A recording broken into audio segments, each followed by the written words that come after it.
Hi everybody, सभी का स्वागत है आपके अपने परिवार टीचर्स अड्डा पे। मेरा नाम निधि अरोरा है। बिहार शिक्षक भर्ती टीआरई 4.0 के अगर आप भी विजेता बनना चाहते हैं तो ये वीडियो आपके लिए है, क्योंकि आज के इस वीडियो में हम लोग डिस्कस करने वाले हैं कैसे टीआरई 1.0, 2.0 और 3.0 में फेज आफ्टर फेज हमने जो बदलाव देखे उन सभी पर क्या उपाय निकलता है 4.0 के लिए।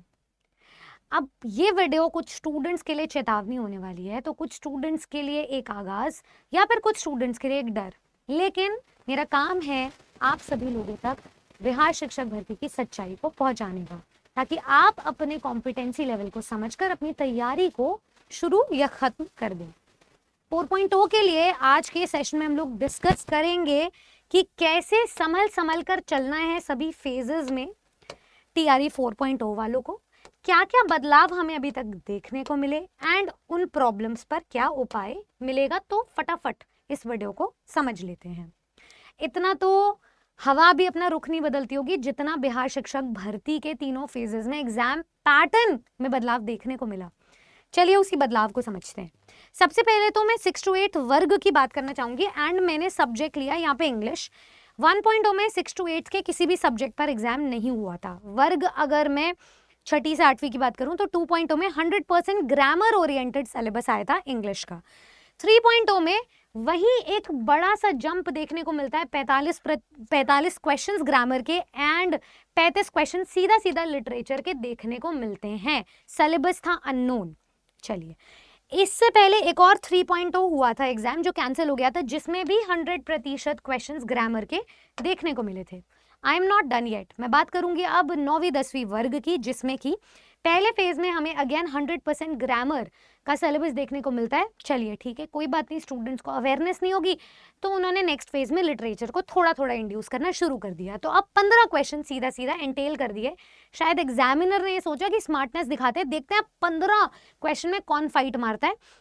और 65 क्वेश्चन स्टूडेंट्स ग्रामर के पढ़कर गया था, तो उसमें उसकी मेरिट बन गई। 2.0 से सीधा 3.0 पे जंप आता है, तो मतलब 1.0 से 3.0 का जो जंप है लिटरेचर में, सीधा वो सांप सीढ़ी की गेम की तरह नीचे चला जाता है स्टूडेंट। तो यहाँ पर 35 क्वेश्चंस लिटरेचर के आ जाते हैं और 45 क्वेश्चंस ग्रामर के। आपको ये पैटर्न 6ठी से 8वीं में सेम देखने को मिल रहा है, ठीक है। 9वीं 10वीं में भी आ गया। चलिए 11वीं 12वीं पे चलते हैं। 100% क्वेश्चंस ग्रामर के फेज 1 में। फेज 2 में इन्होंने सीधा 35 क्वेश्चंस जो है लिटरेचर के एंटेल कर दिए। मतलब अगर स्टूडेंट मेरिट बनाना भी चाहे 11वीं 12वीं वर्ग में, तो वो 35 क्वेश्चन का सामना कैसे कर पाए। मतलब शायद वो 9-10 से सीख ले लेता कि थोड़े क्वेश्चंस ग्रामर के आ गए हैं, 15 क्वेश्चन में शायद कम फाइट होगी, लेकिन यहाँ सीधा 35 क्वेश्चंस दे दिए। पर एक बात ठीक ठाक हुई 11वीं 12वीं में कि 45 क्वेश्चंस एंड 35 क्वेश्चन का यहाँ पे जो रेशो है वो सेम रहा। इसको आप 45 कर दीजिए। चलिए, तो यहाँ से लेकर यहाँ तक स्टूडेंट को इतना जंप फेस करना नहीं पड़ा। मतलब पीजीटी का अब जो लेवल है ये भी हम समझ लेंगे। अब यहाँ पर जनरल इंग्लिश की भी बात कर लेते हैं, इतनी बात हो ही रही है। तो पहली बार जब जनरल इंग्लिश का पेपर आता है तो उसमें 25 क्वेश्चन हमें मिलते हैं टोटल। 25 क्वेश्चन में सामान्य अंग्रेजी के क्वेश्चंस, घरेलू भाषाएं, घरेलू शब्द, अगर कोई इंसान पढ़ा लिखा है, किसी भी सब्जेक्ट से बिलोंग करता है तो वो आंसर कर सकता है। तो ऐसे कुछ क्वेश्चंस हमें देखने को मिले थे। नेक्स्ट फेज में भी इसी प्रकार से ग्रामर आई थी, इसी प्रकार से जनरल इंग्लिश आई थी, सामान्य अंग्रेजी पर आधारित 8 नंबर की थी। यहीं से सीधा परसेंटेज गिर गया। अब उतने ही टाइम में, वो 2.5 घंटे में स्टूडेंट को पहले 25 क्वेश्चन करना था, वो सीधा 8 क्वेश्चन कर रहा है। ये सबसे बड़ा बदलाव देखने को मिला। तो यहाँ पे टाइम मैनेजमेंट पे एकदम से उसको समझ आ गया कि अब मुझे कहाँ टाइम देना है। नेक्स्ट हमें बदलाव देखने को मिला कि फिर से ये जो था यहाँ पे पैटर्न हमारा सेम रहा, 8 ही क्वेश्चन आए। लेकिन मैं आपको बता दूं कि जो टीआरई 3.0 हमारा कैंसिल हो गया था वर्ग 6ठी से 8वीं के लिए, वहां पे जो डिफिकल्टी लेवल था वो एकदम बढ़ा दिया गया। क्यों? सामान्य अंग्रेजी से सीधा स्विच कर दिया गया ग्रामर पे। मतलब जिसने आज तक ग्रामर पढ़ी नहीं, जो किसी और सब्जेक्ट से बिलोंग करता है, वो भी ग्रामर पढ़ रहा है। तो इसमें किसका नुकसान है? अभ्यर्थी का। In at the end of the day अभ्यर्थी का नुकसान है, जो इस हिसाब से पढ़कर जा रहा था वो यहाँ पर ग्रामर पढ़ रहा था। तो मतलब एग्जाम कैंसिल हो गया कि पेपर लीक हो रहा था।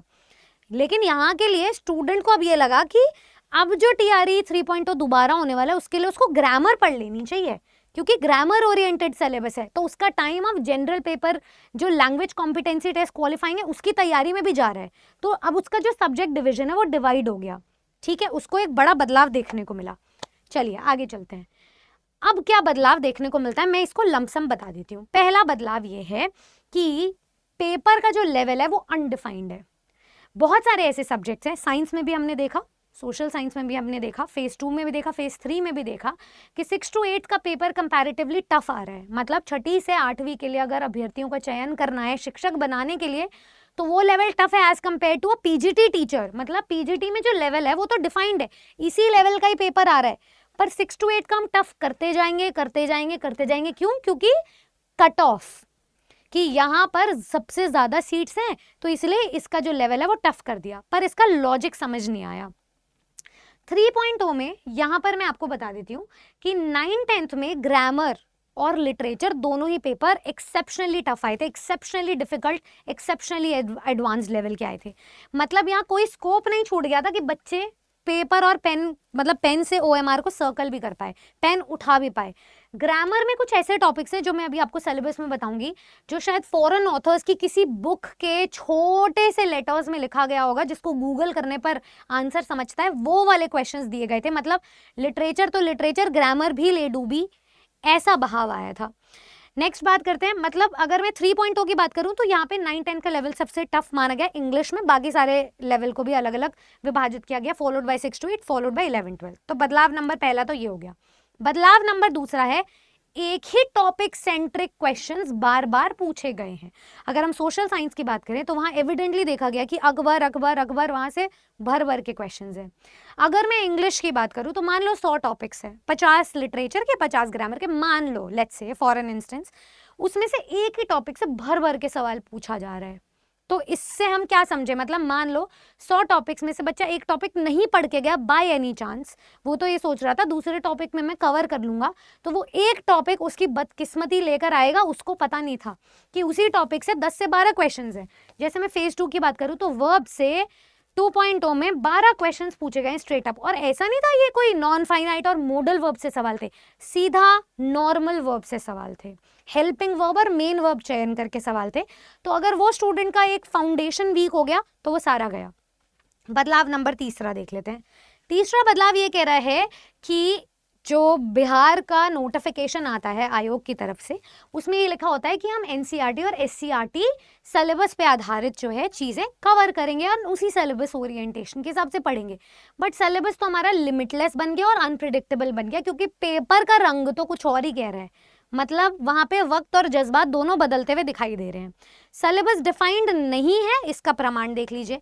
लिटरेचर में एनसीईआरटी और एससीईआरटी से एक भी क्वेश्चन नहीं आता है। केवीएस में अगर वो एनसीईआरटी एससीईआरटी देते हैं तो सिलेबस को इनकॉर्पोरेट करते हैं।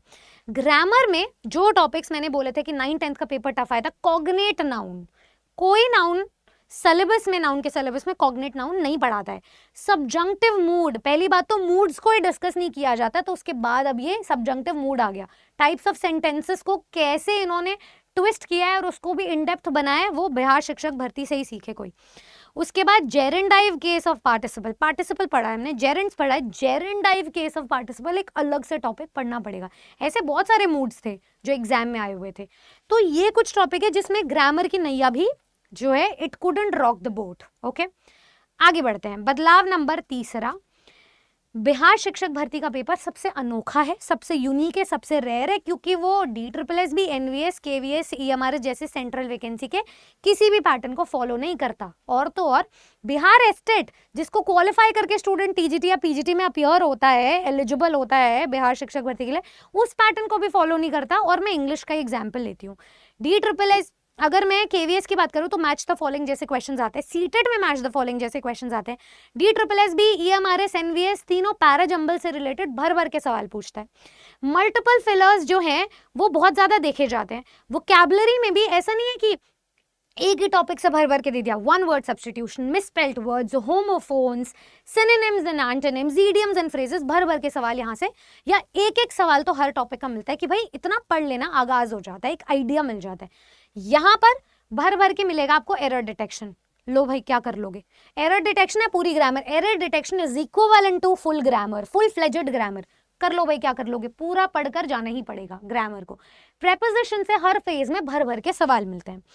तो ये जो है बहुत ही एनोनिमस पैटर्न है जो बिहार शिक्षक भर्ती फॉलो करता है। पार्ट्स ऑफ स्पीच, इसमें आप बहुत सारे इडियोलेक्ट्स बना लेंगे, अलग अलग तरीके से सिंक्रोनाइज कर देते हैं कि पार्ट्स ऑफ स्पीच में अलग अलग टाइप से सवाल पूछ लेंगे। एनवीएस भी पूछता है, ईएमआरएस भी पूछता है पार्ट्स ऑफ स्पीच से सवाल, लेकिन इनका जो है नेचर अलग ही होता है। फिर बात करते हैं ईडियम्स। ईडियम्स एक ऐसा टॉपिक है जहां से भर भर के सवाल बिहार शिक्षक भर्ती पूछता है।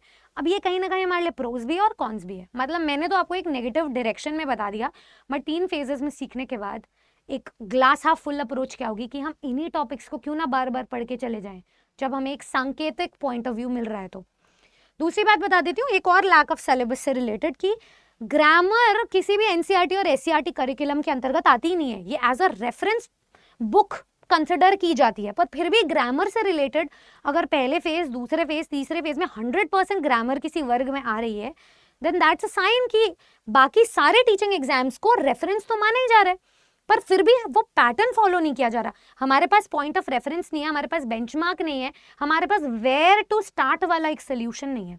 तो वो प्रॉब्लम जो है पेंटअप हो रही है। नेक्स्ट बात करते हैं, प्रॉब्लम को एक बार कंसोलिडेट कर देती हूँ कि इस एग्जाम का लेवल अनडिफाइंड है, क्योंकि 6 to 8 का पेपर टफ आ रहा है, 11 से 9-10 का पेपर सबसे टफ आ रहा है कि स्कोर करने का कोई मौका ही नहीं दे रहे।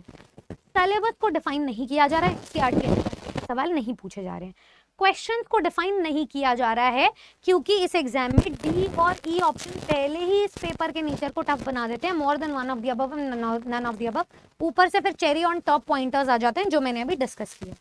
प्रेपरेशन डिफाइन नहीं है कि कहाँ से प्रिपेयर करें। तीनों वर्ग, तीनों फेजेस आपस में बिल्कुल इंडिपेंडेंट है, अलग है, कहीं से हेल्प नहीं ली जा सकती। टाइम को डिफाइन नहीं किया गया है, 1.5 2 महीने में फटाक से एग्जाम हो जाते हैं। तो साल भर का सिलेबस को फटाफट कंप्लीट करना होगा। सोल्यूशन क्या है यार? अगर आपको तैयारी करनी है तो एक मन तो बनाना पड़ेगा, एक मोटिवेशन बनानी पड़ेगी, एक ऐसा करिकुलम फॉलो करना पड़ेगा जहां पर एक्सपीरियंस्ड जो स्टूडेंट्स हैं उनका सिलेक्शन हुआ, उनकी स्ट्रैटेजी को लो। एक्सपीरियंस फैकल्टी जो इतने सालों से पढ़ा रहे हैं उनकी स्ट्रैटेजी को ग्रहण करो। अब वो सब ग्रास्प करने के लिए आपको टाइम देना पड़ेगा। स्टूडेंट्स पहली बात तो अपने एग्जाम पैटर्न, सिलेबस, एलिजिबिलिटी को लेकर ही क्लियर नहीं होते तो प्रेपरेशन तक तो आप कभी पहुंचेंगे।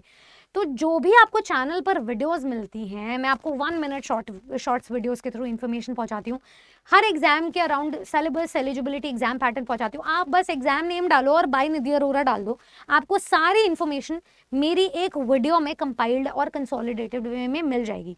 तो अगर आपको वो समझ में आता है, आपको अपनी नियमावली समझ आती है, तब तो जाकर के आप तैयारी के लिए गाइडेंस सीख कर पाओगे, तब तो जाकर एक टीचर का ट्रस्ट ले पाओगे ना कि हाँ ये टीचर हमें डायरेक्शन दिखाएगा, ये टीचर अनडिफाइंड सिलेबस को डिफाइन करेगा कि किसी भी एग्जाम से मैच नहीं हो रहा, पर अपना नेचर क्या है। जैसे हमने सारे सिलेबस को डिस्कस करके प्रोज एंड कॉन्स बनाए ना, हमें पता चल गया था अगर ये बार बार यहाँ से सवाल पूछ रहा है ईडीएम से, प्रेपोजिशन से, एरर डिटेक्शन से, तो क्यों ना इसको पक्का कर ले।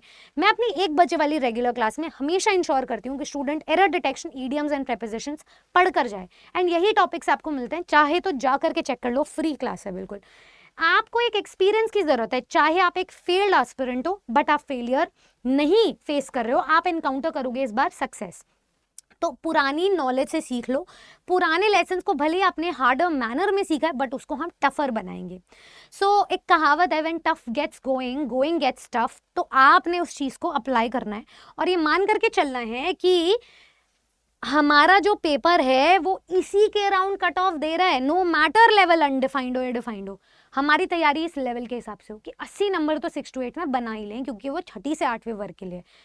70s में मार्क्स ले ले 9th-10th में, और 60s में मार्क्स ले ले 11th-12th में। तो अगर आप ऐसे अंधाधुंध तीर में वार करोगे, if you will keep on shooting arrows in the air, तो वो नथिंगनेस में कन्वर्ट हो जाएगा। बट सच में डायरेक्शन लेना चाहते हो, कम से कम समय में सिलेक्शन सीख करना चाहते हो, तो हमारी जो प्रेपरेशन स्ट्रैटेजी है वो आपका इंतजार कर रही है। आप ARA 24/7 प्लेटफॉर्म पर जा सकते हैं। ARA 24/7 एप्लीकेशन या वेबसाइट कैसे भी डाउनलोड कीजिए। लॉगिन करने के बाद में आपने all courses and teaching category पे जाना है। टीचिंग कैटेगरी में आपको यहाँ बिहार शिक्षक भर्ती के बैचेस मिल जाएंगे।